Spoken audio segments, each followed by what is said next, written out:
Magandang umaga po sa inyong lahat. Magandang umaga rin sa mga nakikinig sa atin sa radyo, gayon din ang mga nakatunghay sa Facebook Live at sa YouTube. Siguro po, narinig nyo na o baka kayo mismo ang nagsabi o nasabihan ng mga salita na you deserve a break, you need a break. At maririnig natin yan o kaya sasabihan tayo ng ganyan o sasabihan mo yung iba kapag alam mo na talagang nagtrabaho sila, nagsumikap sila, no? Para sa isang proyekto o kaya dun sa kanilang regular na trabaho o sa pag-aaral.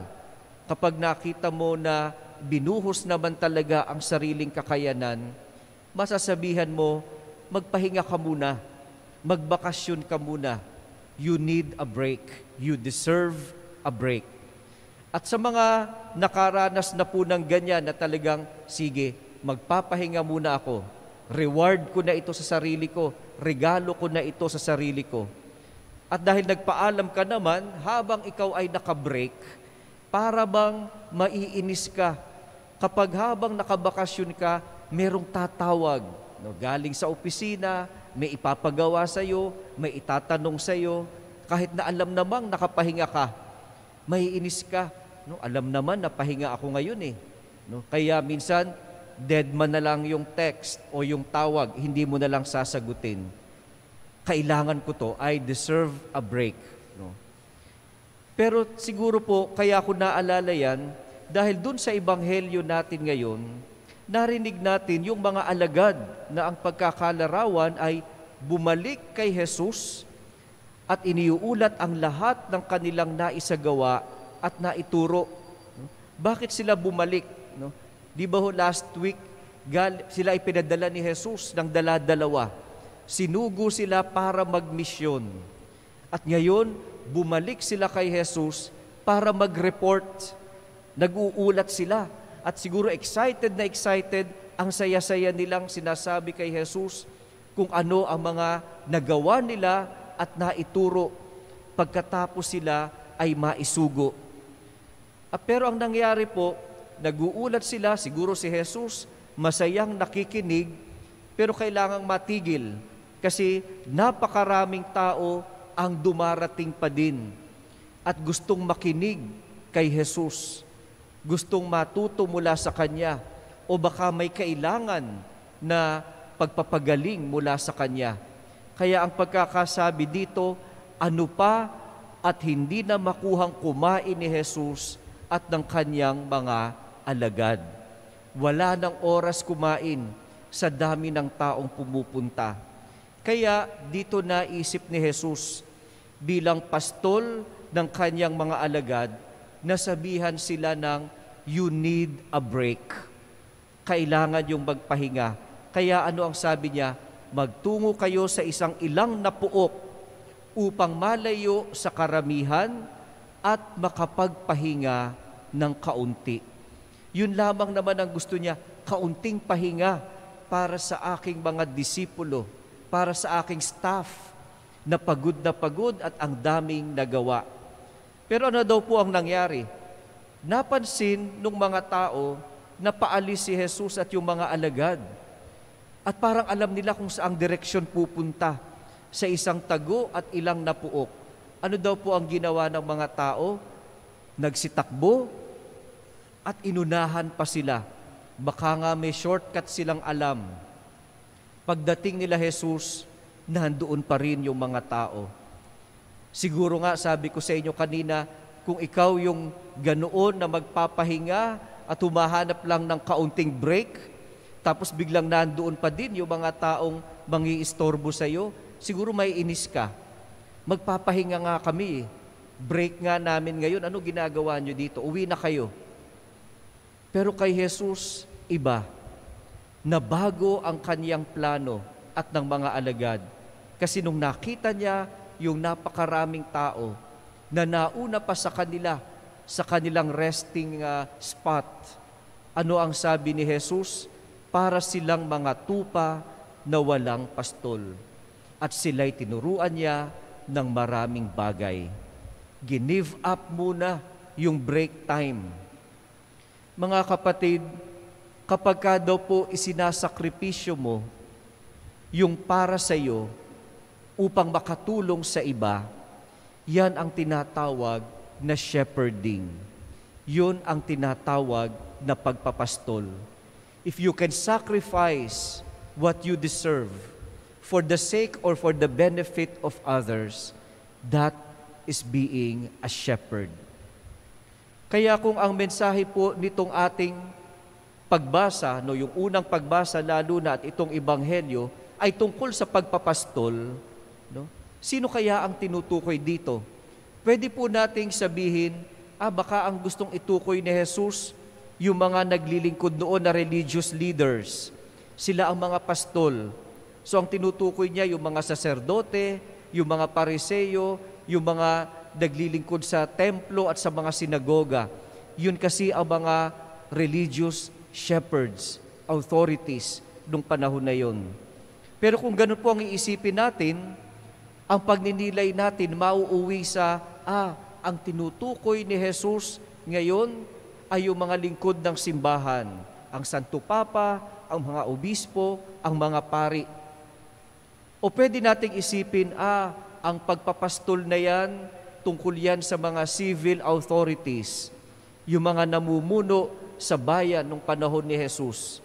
At kung ganun nga, ang iisipin din natin, ang tinutukoy nila ngayon, yung mga namumuno sa ating pamahalaan, sa ating lipunan, ang presidente, ang mga senador, congressman at local government officials. Pero hindi daw dapat po ganyan ang pakikinig at pagninilay sa salita ng Diyos. Hindi pwedeng directed towards others lang palagi at sasabihin mo, tinutukoy niyan sila. Ang pinagsasabihan ni Jesus, yung mga taong yun.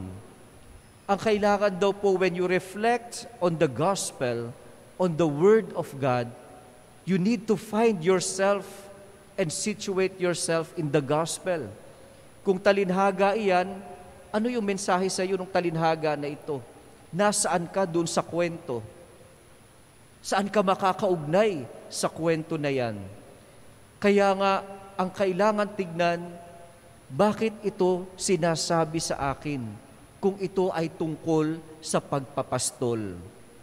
Kasi daw po nga, ang bawat isa sa atin ay mayroong shepherding tasks or responsibilities. Bawat isa sa atin may tungkulin ng pagpapastol sa iba't ibang levels, sa iba't ibang antas ng ating buhay. Kaya nga, ang mga magulang, kayo ang pastol sa inyong mga anak. Ngayon, medyo mahirap kasi online classes, pero ang teacher, ikaw ang pastol ng iyong mga estudyante. Sila ang iyong mga tupa. Ang mga nasa medical field, sila ang pastol ng kanilang mga pasyente, ng kanilang mga inaalagaan. Bawat isa mayroong tungkulin ng pagpapastol. At yung pagpapastol, kadalasan, mayroon kang kailangang i-give up sa iyong sarili for the benefit or for the sake of your sheep. Para sa iyong mga tupa, minsan may mga sakripisyo ka na gagawin. Ang problema daw po sa mundo ngayon, may mga tao na tila ba tumatakas sa kanilang shepherding responsibilities. Ayaw magpastol.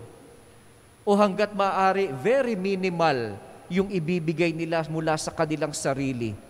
Sapat na sa kanila na okay ang buhay nila at okay naman ang ugnayan nila sa Diyos, bahala na lang kayo sa buhay ninyo. Kanya-kanya na lamang muna tayo.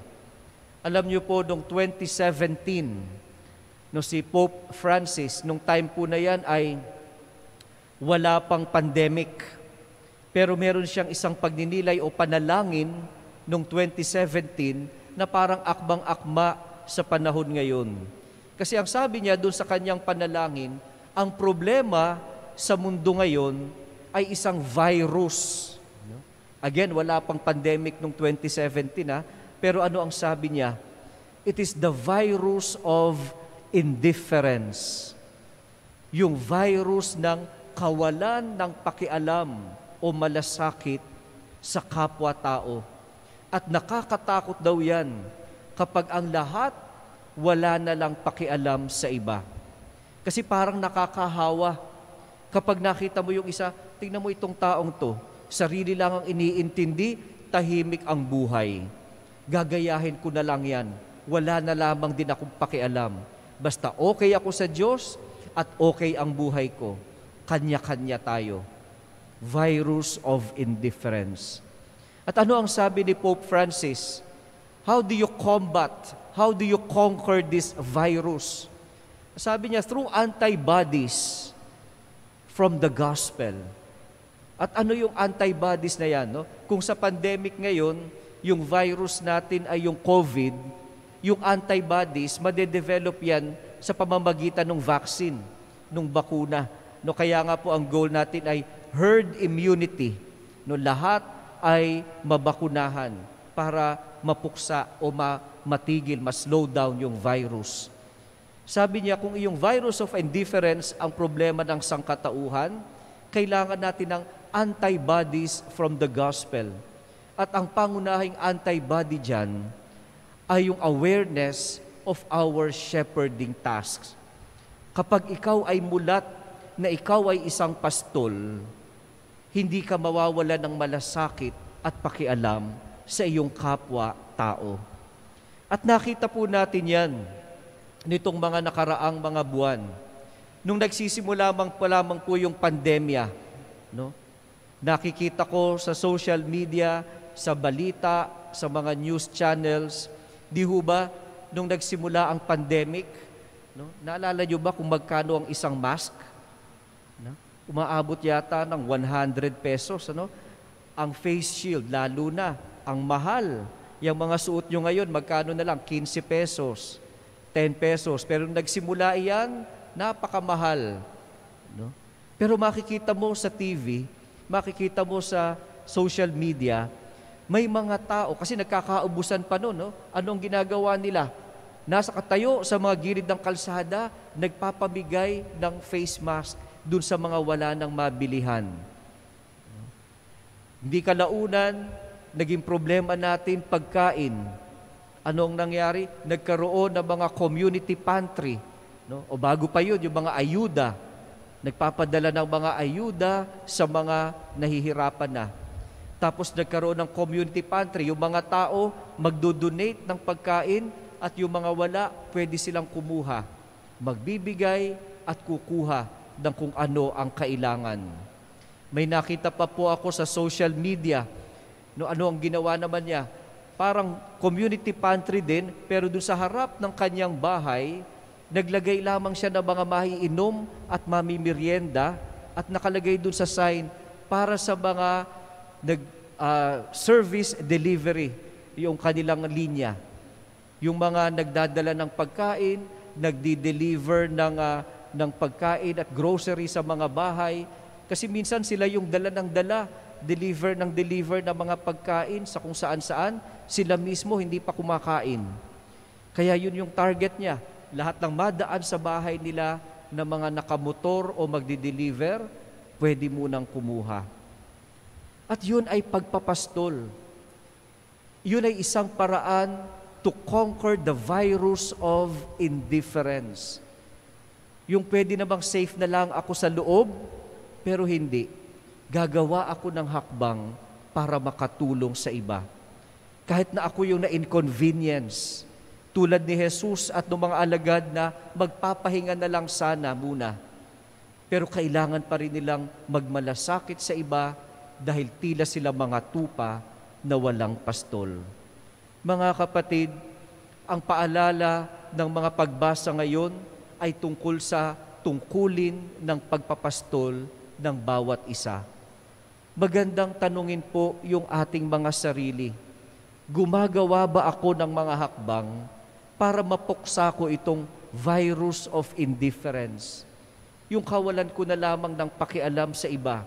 Kung minsan nga, walang pakialam maging sa sariling pamilya, maging sa sariling mga kamag-anak. Baka ito yung panawagan sa atin ng Ebanghelyo, lalo na ngayong panahon ng pandemya. Ano ba yung magagawa ko? Kahit na kung minsan parang inconvenient para sa akin. Pero kung ito naman ay makakatulong sa mas higit na nangangailangan kaysa sa akin, sana mayroon akong maidulot na ginhawa sa kanila. Sa ganoong paraan, nagagamit natin yung sinasabi ng Santo Papa ng mga antibodies from the gospel, yung mabubuting mga pagpapahalaga na ibinibigay sa atin ng mabuting balita upang tayo naman ay makatulong sa ating kapwa. Amen.